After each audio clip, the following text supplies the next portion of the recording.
Hola, ¿qué tal? Soy Kevin Paul Torres Tambo, estudiante de primer semestre paralelo B de la carrera de Acuicultura de la Facultad de Ciencias Agropecuarias de la Universidad Técnica de Machala.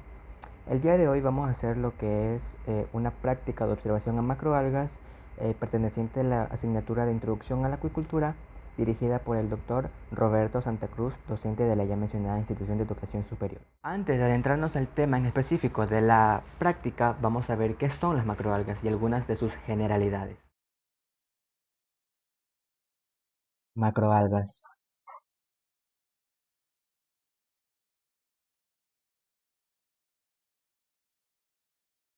¿Qué son las macroalgas?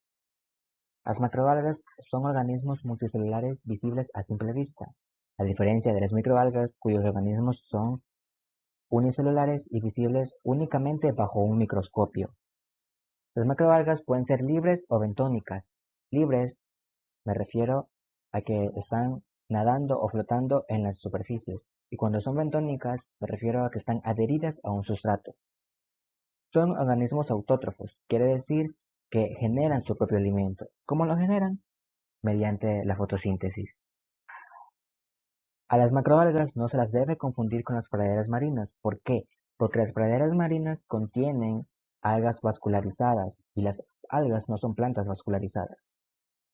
Las macroalgas marinas se clasifican en tres grandes grupos, los cuales son algas verdes o clorofitas, algas pardas o geofitas y algas rojas o rhodofitas.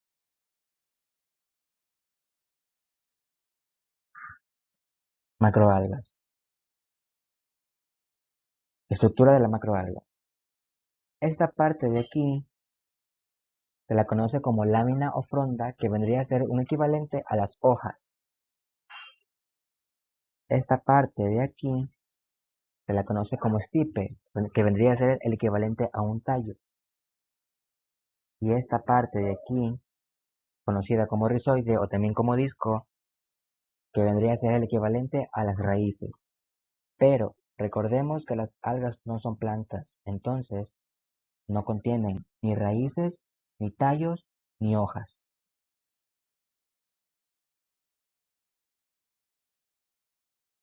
Algas verdes o clorofitas. Las algas verdes o clorofitas contienen clorofila del tipo A y B, causantes de los pigmentos que le dan ese color característico, que es el verde. Las algas verdes almacenan sustancias de reserva como el almidón. Además, cuenta con especies tanto unicelulares como pluricelulares. Estas algas habitan en aguas dulces y marinas gracias a su buena capacidad de adaptación. Su reproducción puede ser tanto sexual, asexual como por división celular.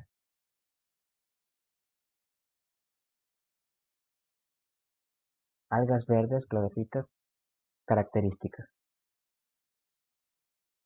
La pared celular de las algas verdes está compuesta por celulosa y por pectina. Hay dos clases de algas verdes, la Chlorophyceae y la Charophyceae. Existen unicelulares o pluricelulares y de formas muy variables. La mayoría de las especies microscópicas son propias de agua dulce, aunque hay numerosos grupos marinos que alcanzan cierto tamaño, como la conocida lechuga de mar o Ulva lactuca. Las algas clorofitas sirven para indicar la calidad de agua de un lugar. Entre mayor sea su presencia en el agua, más limpia se encuentra esta.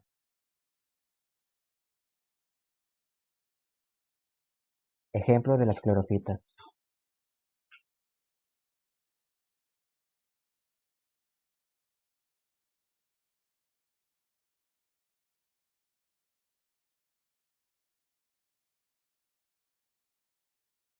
Algas pardas o feofitas.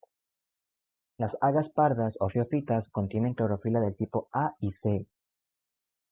Estas son siempre pluricelulares y marinas. Carecen de almidón como la sustancia de reserva y es sustituido por la laminarina.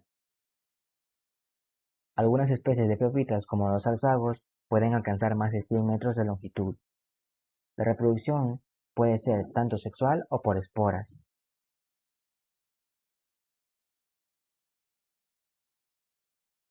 Características de las algas pardas o feofitas. Según su morfología, pueden ser muy variadas.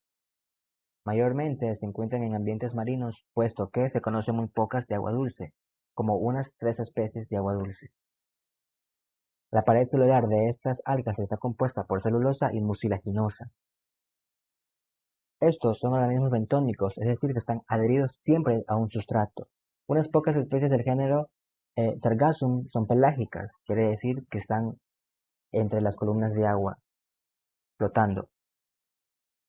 Contienen fucoxantina junto con violoxantina, que son los pigmentos responsables del color pardo de estas algas.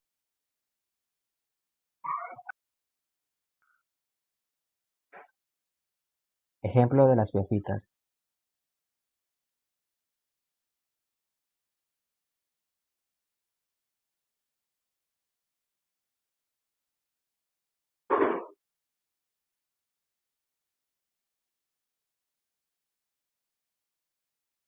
Algas rojas o rodofitas. Las algas rojas o rodofitas contienen clorofila del tipo A y D.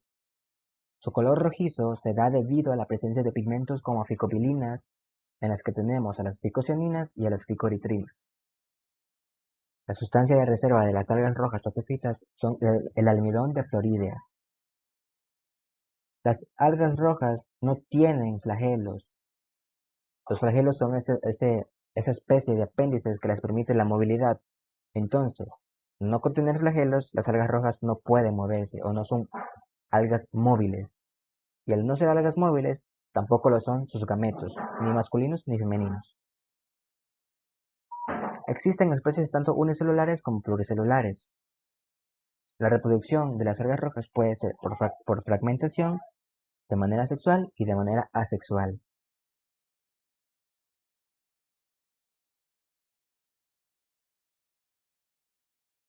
Características de las algas rojas. A partir de los mucílagos se obtienen productos de interés humano, como el agar y los carraginatos. Estas algas predominan en ambientes tropicales y son el grupo más abundante que existe. Las formas unicelulares son menores que las pluricelulares.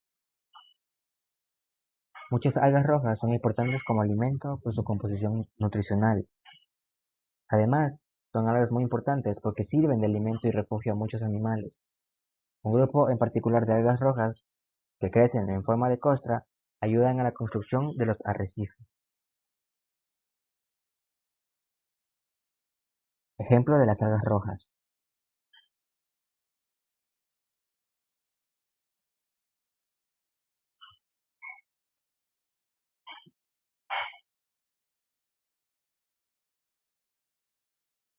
Usos de las macroalgas. En la industria alimenticia se las usa para realizar dietas para adelgazar, para elaborar helados, yogures, cremas, gelatinas, espesantes, leches chocolatadas, flanes, compotas, sopas, jaleas y entre otros productos. En la industria agrícola, para la elaboración de dietas balanceadas en ganados equino, vacuno, porcino, ovino y aves de corral, además de servir como fertilizantes por su alto contenido de carbonato de cal que oscila entre el 70 y 90% del peso seco total de la planta. En la industria textil se la usa para dar coloración a las telas, además de ser usadas en el tratamiento del vidrio, papel y elaboración de barniz. En la cosmetología se las usa para crear cremas faciales, cremas reductoras, champús, pastas, cremas, afeitadoras, entre otros. Y por otro lado, en la farmacología son empleados como cobertura de ciertos medicamentos para la elaboración de laxantes suaves, gelificantes para moldes dentarios y entre otros productos. Esta macroalga que tenemos aquí pertenece al género Ulva, es la Ulva lactuca, más conocida como lechuga de mar por su forma. La Ulva lactuca puede reproducirse vegetativamente por fragmentación o sexualmente por planogamia. La planogamia es cuando los gametos, tanto masculinos como femeninos, son móviles, es decir, que contienen flagelos, y los flagelos son una especie de apéndices que les permite la movilidad. Como podemos observar, las hojas son de un color verde intenso y esto es gracias a la clorofila A y B que contiene esta macroalga, que son los pigmentos que le dan este color característico. Con la lupa nosotros podemos ayudarnos para observar mucho mejor y mucho más de cerca a la macroalga. Como podemos ver, sus hojas son onduladas, de color verde, y en forma de una lechuga.